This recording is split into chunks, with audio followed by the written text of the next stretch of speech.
Kau kenapa?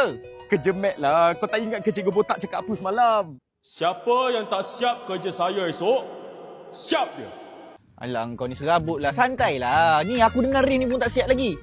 Kalau macam tu okey lah sebab aku ingat aku seorang ke. Kau relax je. Kita hadap sama-sama. Siapa yang tak siap kerja saya, bangun. Bangun! Engkau lagi! Tak habis-habis muka kau! Weh, korang bangun lah. Tadi cakap tak siap juga. Cikgu.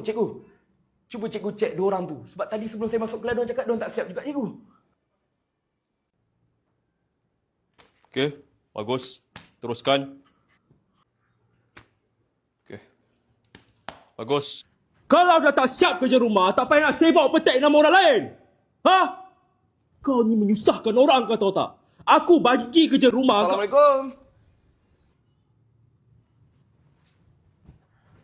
Siapa Saya Bapak Black.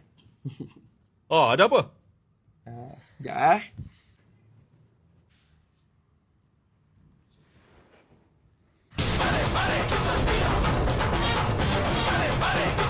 Aku tadi cakap tak siap ke sekolah. Apa benda ni? Alah. Macam mana dia boleh siap ni? Tak nak!